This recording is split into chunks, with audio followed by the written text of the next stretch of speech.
Oui, merci Madame la Présidente. Moi, j'aime pas particulièrement opposer des systèmes, mais il faut admettre que rapprocher des intérêts contradictoires peut être chose impossible. Comme Sophie, tu nous as expliqué que ta volonté était de rapprocher ces intérêts-là, mais ça ne peut pas se faire uniquement de manière théorique. Sur le terrain, il faut que les acteurs qui portent les projets aussi s'attellent à admettre qu'il y a des problématiques qu'il faut prendre en question, celle des ressources naturelles, de la qualité de l'eau, la préservation des terres naturelles et agricoles qui disparaissent à chaque fois qu'on monte des projets. Donc c'est pas que de la théorie et que de la volonté intellectuelle.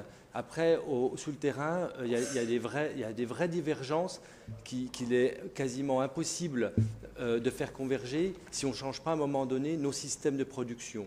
Et ça, il faudra se le dire à un moment ou à un autre. Sur l'analyse budgétaire, moi je vous prierai de bien vouloir m'excuser du risque de répétition mes propos par rapport notamment aux interventions précédentes des séances budgétaires précédentes.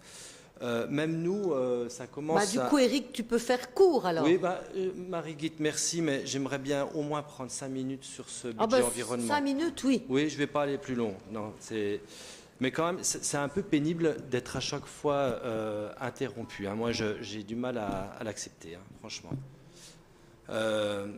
Ça déstabilise et c'est pas agréable, je crois, pour personne. Je ne t'interromps pas, je te convie, comme beaucoup de nos collègues ici, à un effort de synthèse. D'accord.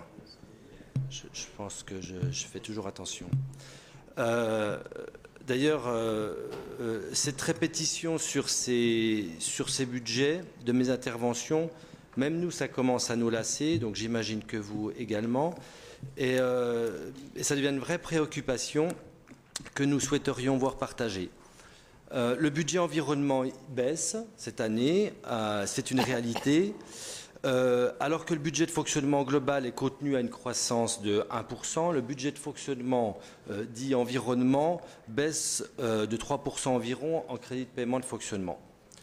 Le budget d'investissement au niveau global est maintenu, vous l'avez dit Madame la Présidente, alors que pour l'environnement, il baisse d'environ 20% en crédit de paiement d'investissement.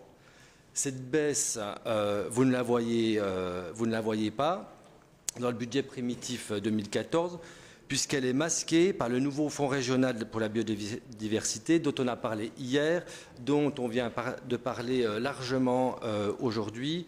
Madame la Présidente et Sophie l'ont évoqué.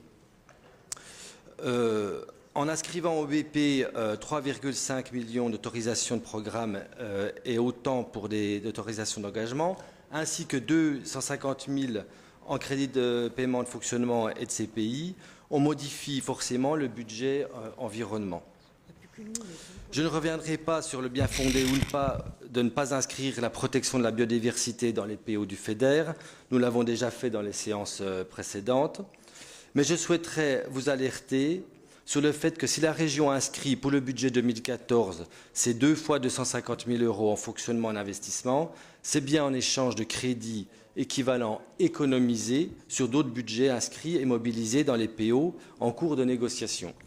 C'est donc bien une augmentation artificielle de ce budget environnement, car ces fonds européens existaient jusqu'alors, comme vous l'avez dit Madame la Présidente, étaient alors mobilisés directement par les acteurs de la région, porteurs des projets, que sont à 50% les collectivités, syndicats mixtes, PNR, et 50% environ les associations qui mènent des fonctions de service public. Pour rester dans le thème de mon propos, à savoir la biodiversité, je dirais donc en métaphore que ce fonds régional pour la biodiversité, c'est un peu l'arbre qui cache la forêt, ou plutôt un gros arbre planté qui compense la forêt que l'on est en train d'abattre. Je vous remercie.